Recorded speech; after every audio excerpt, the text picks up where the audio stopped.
माझ्या पहिल्याच ब्लॉगमध्ये तुमचं सर्वांचं स्वागत आहे। आणि माझा व्हिडिओ कसा वाटला हे शेवटपर्यंत नक्की पहा आणि कमेंट करून नक्की सांगा। तर आज माझ्या परसबागेमध्ये काय कशी झाडे आहेत आणि झाडांना कोणती कोणती फुले आहेत मी तुम्हाला सर्व दाखवणार आहे, तर पहा। तर सुरुवात करूया पावट्याच्या शेंगापासून। माझी मम्मी पावट्याच्या शेंगा तोडत आहे। तुम्ही पाहू शकता ह्या झाडांवर पावट्याचं खूप वेल चढलेले आहे, तुम्ही पाहू शकता। आम्ही एकच ड्रॅगन फ्रूट लावलेले आहे आणि याला एकदा फळही येऊन गेले। याचं नाव मला माहित नाही, पण हे शोचं झाड म्हणून आम्ही लावलेलं आहे। तुम्ही पाहू शकता याला खूप छान फुलं आलेली आहेत। तुम्हाला जर माहित असेल तर कमेंट मध्ये ह्या फुलाचे नाव नक्की शेअर करा। इथे आम्ही गवती चहा लावलेला आहे, जो आम्ही चहामध्ये टाकतो। हे चहामध्ये टाकल्याने चहा खूप सुगंधित आणि खूप छान लागतो। आयुर्वेदिक सुद्धा आहे। इथे मोगऱ्याचे झाड आहे, सध्या त्याला फुलं येत नाहीयेत, ते वेलीसारखं खूप पांगलेलं आहे, तुम्ही पाहू शकता। त्याला फुले येऊन गेली आहेत। पेरूचं झाड तुम्ही पाहू शकता, पण त्या पेरूच्या झाडावर त्या डबल बीचे वेल चढलेले आहेत, हे पहा। आमच्या इथे हे रानटी झाड सुद्धा आलेलं आहे, याला करवंदा असे म्हणतात, पण हे शक्यतो रानामध्ये येतं, पण ते आपल्या घरापुढे आलेले आहे, तुम्ही पाहू शकता। आणि हे गुलाबाचे झाड, याचा खूप सुंदर वासही येतो।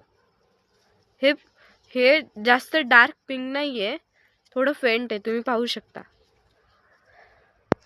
हा आमचा ब्रुनो।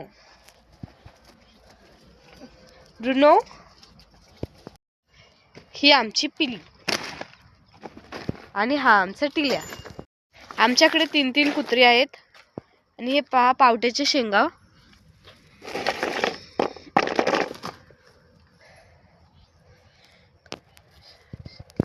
इथं खूप मोठं चाफ्याचं झाड सुद्धा आहे, तुम्ही पाहू शकता, घरापुढेच आहे।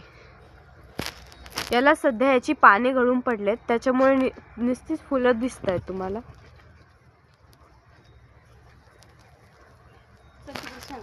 हे तुम्ही पाहू शकता सुंदर सुवासिक लिलीचं झाड, याला सध्या फुलं नाही आलेली, याची फुलं येऊन गेली आहेत। आणि 2-3 आंब्याची झाडं सुद्धा आहेत।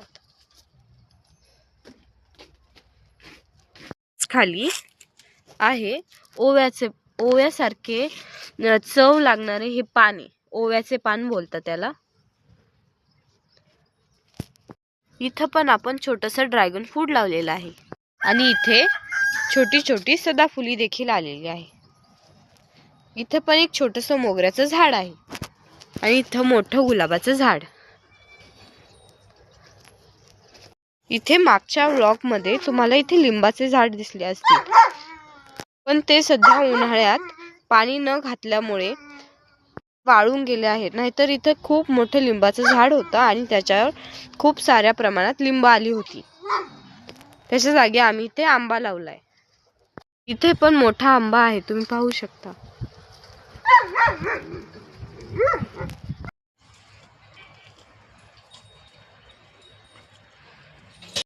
इथे वावराच्या समोरच आमचं घर आहे, तेच आमचे वावर आहे, तुम्ही पाहू शकता। याच्यामध्ये मका लावली आहे, जी आता छोटी आहे, आणि ही मोठी झालेली मका। हे पलीकडच्याच बाजूला भुईमूग देखील लावलेला आहे, तिथे आता पाणी दिलेले आहेत। इथे तुम्ही पाहू शकता, ज्याला डांग्या भोपळा म्हणतात, तो नाही का मोठा मोठा असतो, त्याच्या आपण गोड पुऱ्या करतो, त्या भोपळ्याचा वेल आहे। हे आहे रुईचे झाड, जे पांढऱ्या रुईचे आहे, आयुर्वेदिक असतं ते हे झाड, तेही खूप मोठे आहे, तुम्ही पाहू शकता। त्या शेजारी चिंचेचे झाड आहे। असं म्हणतात की चिंच घरापुढे किंवा घराच्या शेजारी नसावीत, पण आम्हाला असं वाटत नाही, त्याच्यामुळे आम्ही हे ठेवलंय। गणेश वेलाचे वेल आलेला आहे, तुम्ही पाहू शकता। हा थोडा वाळून गेलेला आहे,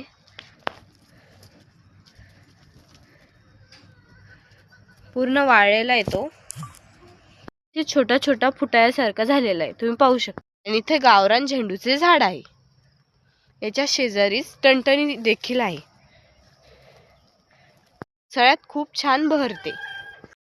इथे आमचा गोबर गॅस आहे आणि इथे एरंडाचं झाड आहे. खूप सारी झाडं आहेत, तुम्ही पाहू शकता. आणि इथे उकिरडा देखील आहे आमचा.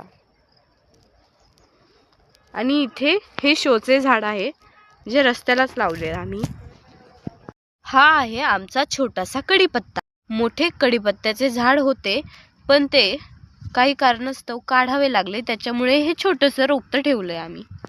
ह्या लिलीच्या झाडात हे गावरान झाड, रानाला येणारे हे गावरान खजूरही असं त्या झाडाचं नाव आहे.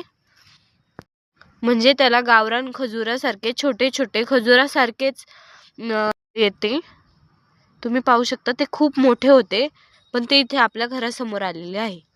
इथं थोडीशी आळू देखील आपण इथे याच्या खाली, ह्या झाडांच्या खाली लावलेली आहे. ते पण एक पेरूचं झाड आहे. शेजारीच हे कोंबड पालन आम्ही केलेलं आहे, तुम्ही पाहू शकता. ह्या सर्व गावरान कोंबड्या आहेत. पपईचे झाड. ह्या पपईच्या झाडाला हे असं का लावलंय तुम्ही म्हणसाल, पण उन्हामुळे पपया खराब होतात, त्यामुळे इथे असे ह्या पडद्याला आपण लावून घेतलाय साडीचा. पाहू शकता पपया. ते उन्हामुळे पिवळ्या पिवळ्या पडतात, पण त्या नैसर्गिकपणे ते पिवळ्या पडल्यामुळे ते खराब होतात उन्हाच्यामुळे. त्यामुळे आम्ही तिथे पडदा लावलाय. इथे आमची छोटीशी कोरपड आहे, तुम्ही पाहू शकता. आणि ही तुळस. आणि याच्या शेजारीच माझ्या छोट्या भावाने रोपटे लावले आहेत आंब्याचे. इथे आमच्या शेरड्या आहेत. गोठ्यामध्ये अजूनही जनावरे आहेत, पण ते सध्या रानाला चरायला गेले आहेत. इथे पुढे आम्ही जनावरांचे गवत लावले आहे, पण ते छोटे असल्यामुळे ते छोटे दिसते. पिल्याला रानात फिरायला खूप आवडते, पाहू शकता. ह्या गोठ्यावर देखील हा वेल तुम्ही चढलाय, तुम्ही पाहू शकता.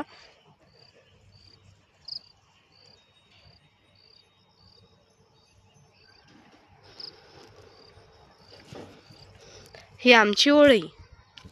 शेंगा आम्ही विकायसाठी बाजारात सुद्धा नेतो, तुम्ही पाहू शकता. खूप शेंगा या झाडाला लागतात, पाहू शकता. याला डबल बी असे म्हणतात. ह्या गवतामध्ये राजगिरा पण आम्ही त्या नवरात्रामध्ये पेरला होता, पण काही झाडं तशीच राहिल्यामुळे याला राजगिरा देखील आलाय, तुम्ही पाहू शकता. हे राजगिरीचे बी आहेत. आम्ही ते शेताच्या कडेकडेने ह्या वेली लावलेत, तुम्ही पाहू शकता. खूप छान सुंदर दिसतात ह्या वेली. इनमध्ये राजगिरा पण आहे, तुम्ही पाहू शकता. तो लाल राजगिरा होता आणि हे पांढरे आहेत, हे पाहू शकता तुम्ही.